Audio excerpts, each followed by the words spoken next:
بسم اللہ الرحمن الرحیم۔ السلام علیکم۔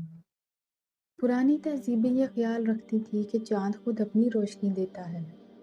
آج کل سائنس ہمیں یہ بتاتی ہے کہ چاند کی روشنی منعکس شدہ روشنی ہے۔ تاہم 1400 سال پہلے یہ حقیقت قرآن کی اس آیت میں بیان ہوئی تھی۔ بابرکت ہے وہ جس نے آسمان میں برج بنائے اور اس میں آفتاب بنایا اور منور مہتاب بھی۔ چاند کے لیے عربی لفظ قمر ہے اور قرآن نے اسے منیر قرار دیا ہے، جو ایک ایسا جسم ہوتا ہے جو نور یعنی منعکس شدہ روشنی دیتا ہے۔ چاند خود اپنی روشنی نہیں دیتا بلکہ یہ سورج کی روشنی کو منعکس کرتا ہے۔ وہ اللہ تعالیٰ ایسا ہے جس نے آفتاب کو گرم روشنی بنایا اور چاند کو ٹھنڈی روشنی۔ یہ آیت سورج اور چاند کی روشنی کی نوعیت سے متعلق ہے۔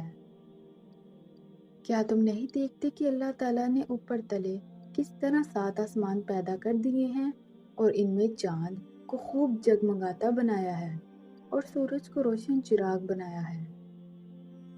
سورج کی روشنی اور چاند کی روشنی کی نوعیت کے اختلافات پر قرآن اور جدید سائنس میں کامل اتفاق رائے پایا جاتا ہے۔